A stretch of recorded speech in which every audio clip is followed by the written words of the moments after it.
Hi, I'm Jamie Donaldson, and this is stage 3 of perfecting your speed and your distance control. Now this drill is all about those really long putts. We've taken you from 10 to 20 to 30 feet, and now we're moving up to at least 50-foot putts. And what I'm going to do first of all is teach you how to set it up. Right, so the first thing to do is for us to put a disc out at 30 foot. So I know my steps I need to get to 30 feet, so I'm going to pace this out, and for me that's 8 steps. Right, so I'm there now. So there's my 30-foot target, and in another 8 steps, which is 20 more feet for me, you'll see our pin at 50 foot. And what we're going to do now is we're going to go back, we're going to set up our T-peg for our 30-foot stroke length, but then we've got to do something a little bit different to get to 50. I'll explain that when we're back at the balls. Right, so we need to set up our station to practice from, and as always we're going to have our T-peg where we have our golf ball level with. Now I know from the first video what length I want my backswing to be for a 30-foot putt. So that's about 24 inches for me, and that worked nicely with my tempo, and we were practicing that in video 1. What we want to do is we want to rehearse the stroke length for the 30-foot distance that we've been using in video 1. And when we're happy with our forward timing, we'll play that putt.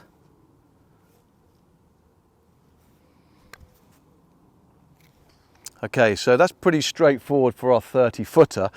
Now, here's the thing. We can't keep that same forward time and just keep lengthening our backswing because it's just not going to work. So we have to speed up our forward time. So what I'm going to do now is I'm going to consciously swing it a bit longer, but I have to add some speed forward. So I have to speed up the time from start of downswing to impact. And this is a feel, and we have to develop that feel. We call it touch. But we have to do it with exercises like this so that when we're on the golf course and we're putting uphill and we've got all those different slopes to go over, we can call upon it. So I'm going to consciously go longer and faster.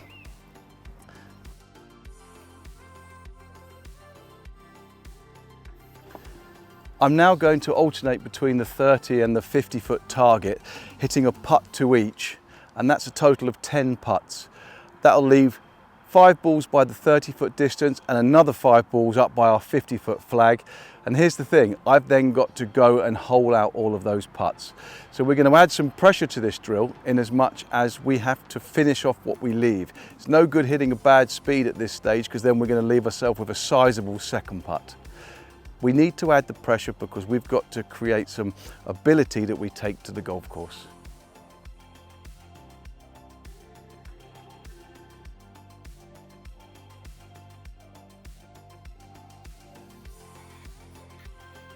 Okay, so we've played 10 putts there, and I had the stroke length for my 30-footers, so that was where I could work with the tempo that I'm happy with and I'm most consistent with.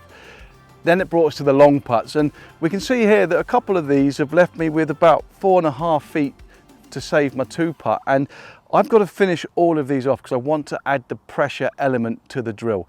Now, note to self, if I miss one of these, I have to go back and start again, and I'm definitely going to need to up my tempo forward to get to that 50-foot range. So I'm going to finish these off. If I get all 5, great, I can go on to the next stage of long putt training. If I miss one of these, it's back to the drill and I've got to get better at it.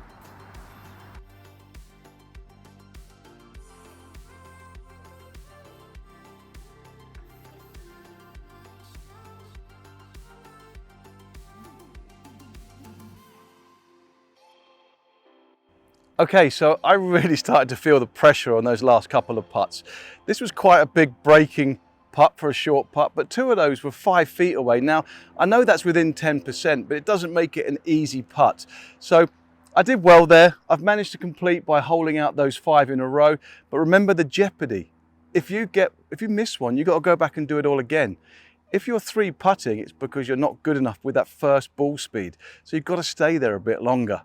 Now I've completed this stage, I'm going to move on to the next part of the drill where we use the whole of the putting green. And let's see if I can get to another completion. Okay, so we've completed stage 1, which was the 30, then the 50-foot putt. Now it's time to make it random. Now it's time to use your whole putting green, and we're going to try and get a series of 2 putts, one after the other. Now this game is all about 6 successful 2-putts to random areas on the putting green. You've got a hole out. If you miss one, you go back to 0 and start again. So I've given myself a big breaker here. It's about a 40-foot putt. I'm going to read it, then I'm going to play it. Let's see if I can get 6 2-putts in a row to complete this drill.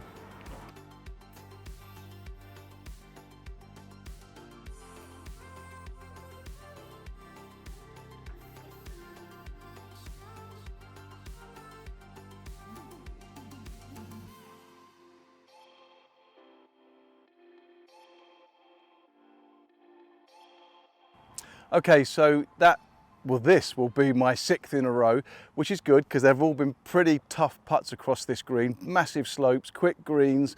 This has really tested me on my speed control on the first putt, and also my holing out has been good.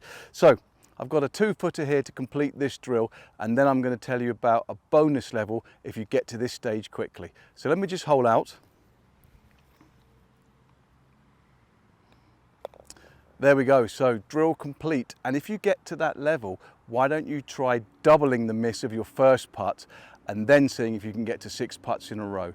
And what I mean by that is, if it finishes 4 feet from the hole, you've got to move it back to 8 feet and then hole out.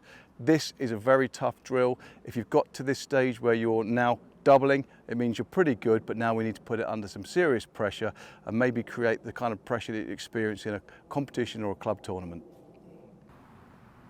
Right, that is stage 3 completed, and that was the long putt drill. And I want to hear how you guys are getting on, because you know, 3 putting is what ruins the day for most club golfers. And some sort of 15, 16 handicappers, they might be having 3 or 4 3-putts around. So there's a really good way of you trying to diminish that number. I want to hear how you're getting on with it though, so add something into the comments. Let me know if we're starting to really reduce your 3-putts, and I love to hear about the success stories.